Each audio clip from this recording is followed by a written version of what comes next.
we're being sold a bill of goods. Whatever this aggregation of people that are from the standpoint of the left, anti-war, we are being sold a bill of goods. Let me explain what I mean by this, and shout out to Luca Clemente because he brought this to my attention. Also, Patrick, I think his last name is Seguin, sent me the link on Twitter itself. Let me explain my point though. So, hopefully this video, the Wi-Fi here has been flaky, so if this doesn't work, I'll upload it after. Take a look at this. This is Tulsi Gabbard interviewing Mattis. Now, I've shown this video before, but I keep this video because I think this video is amazing. And shout out to Tulsi Gabbard for doing this because this needed to be done. And after doing this, the logic of all of this, the fallacy of all this stuff, of what they've been doing with this war machine unleashed around the world, and the legitimacy and the legality of this has been put into question within a few minutes of her conversation with Mattis. Let's take a listen.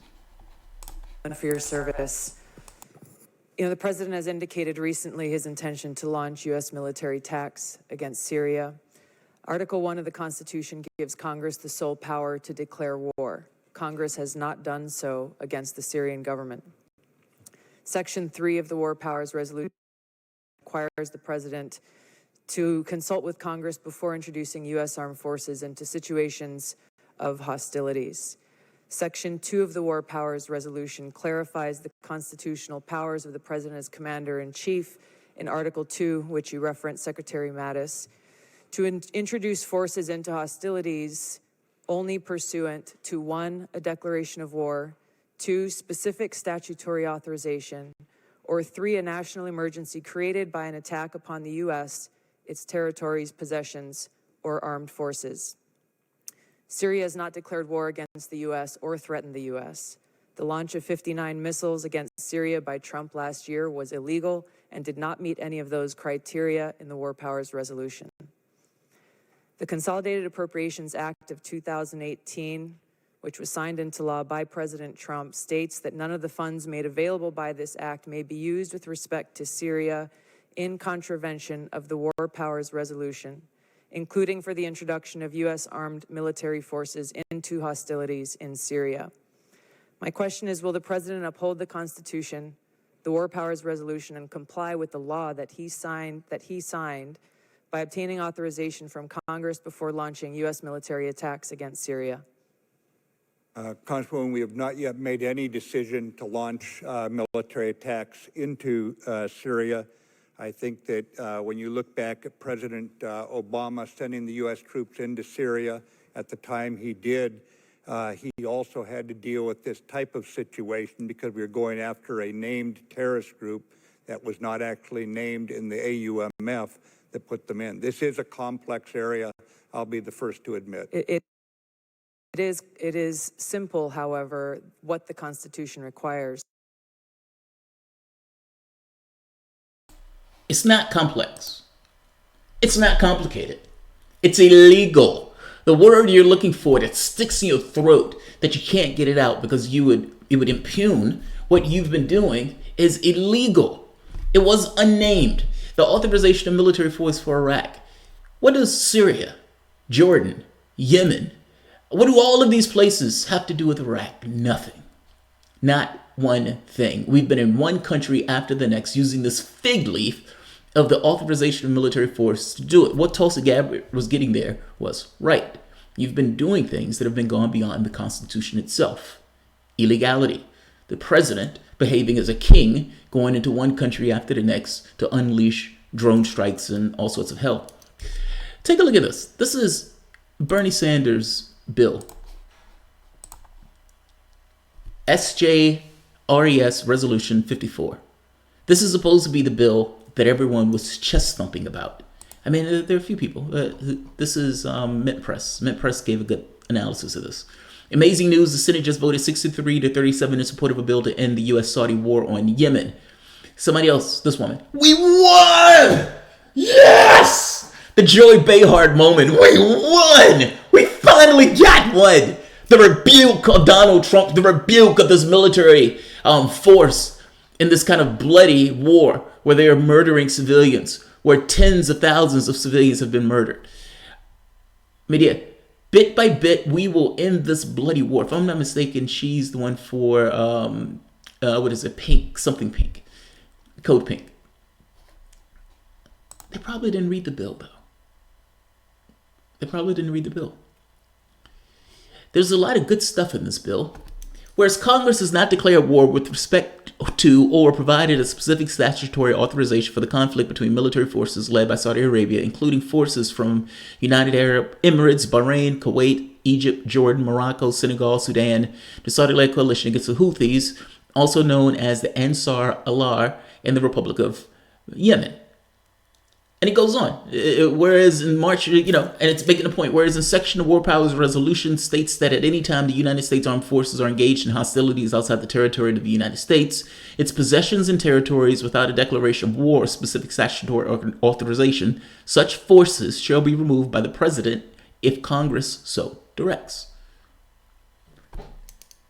Their cheering moment was because of this thing of, right here, what Mathis said. It's complicated. The thing of the matter is, when you're writing a piece of legislation, legislation is not code. Meaning, it kind of works that way, but it kind of doesn't. If I'm a software engineer and I write a bit of programming, the programming of the computer is going to follow the logic that I wrote. Meaning, it's going to do exactly what I say do.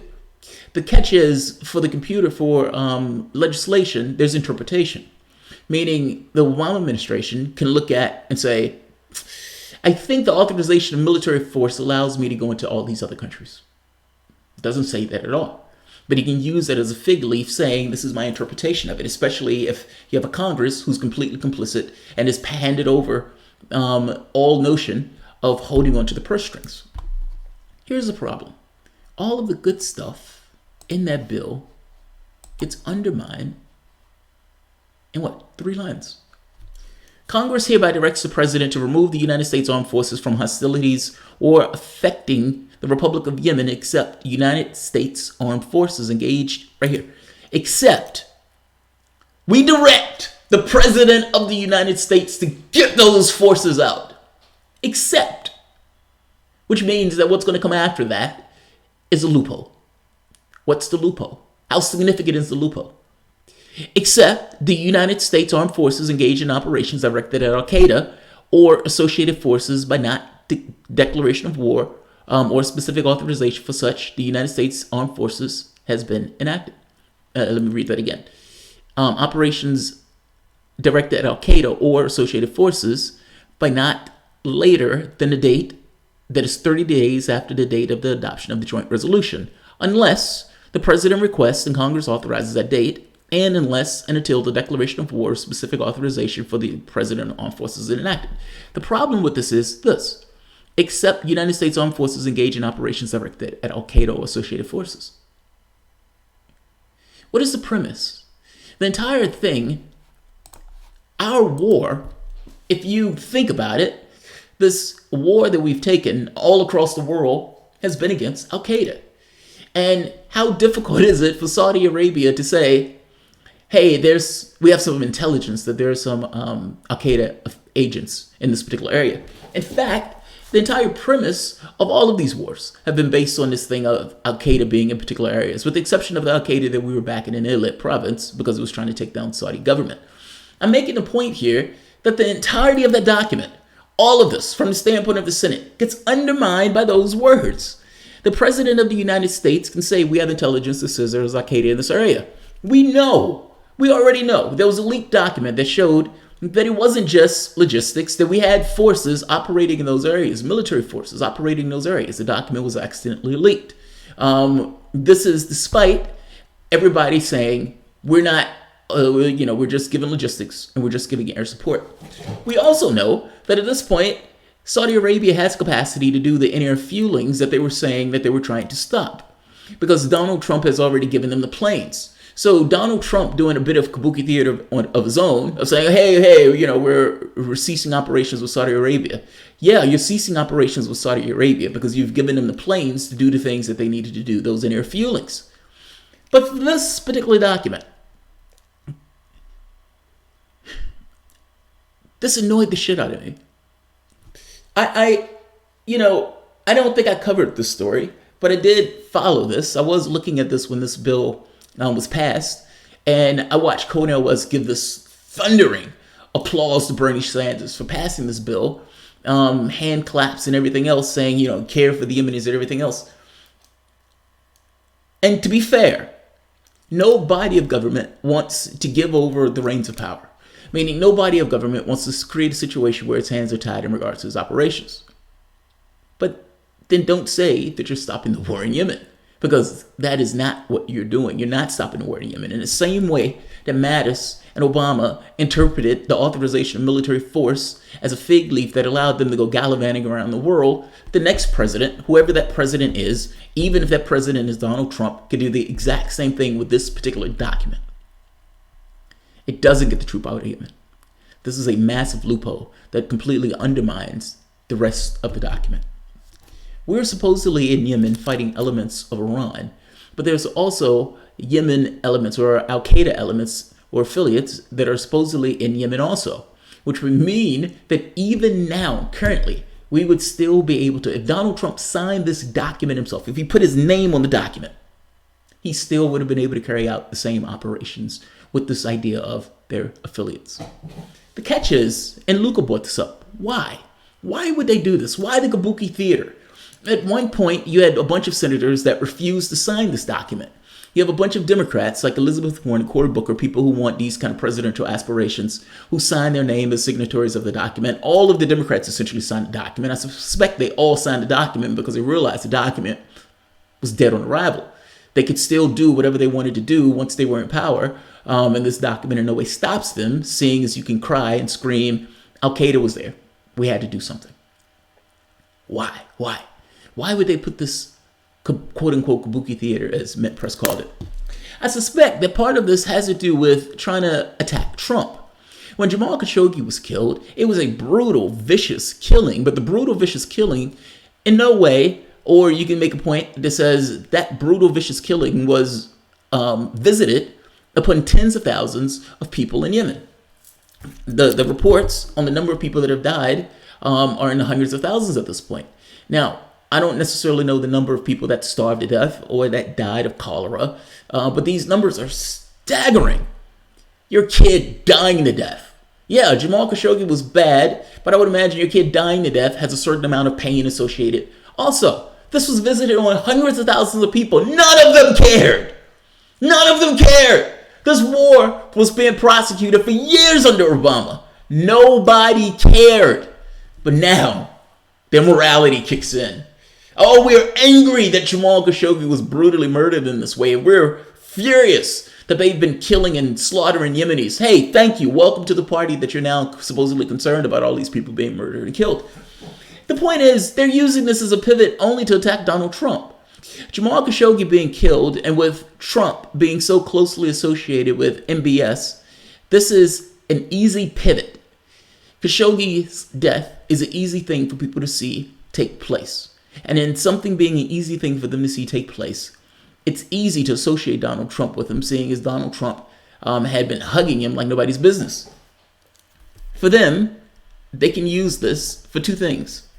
To try to come up with an anti-war bona fides, so it's an easy way for them to sign on something saying, hey, look, we're anti-war. But secondary, all of the Democrats are aligned in their particular interests, and they're putting this as a way to attack Trump. This bill is Kabuki Theater. It doesn't do what it says it does, because this loophole essentially eradicates the rest of the bill. There's some good shit in this bill if it wasn't for the last line of the bill. Yeah. Bernie fucking Sanders. All right, guys. If you enjoy the content, please feel free to share, like, subscribe. You can always support the content through PayPal or Patreon. Thanks all. I'll see you in a few.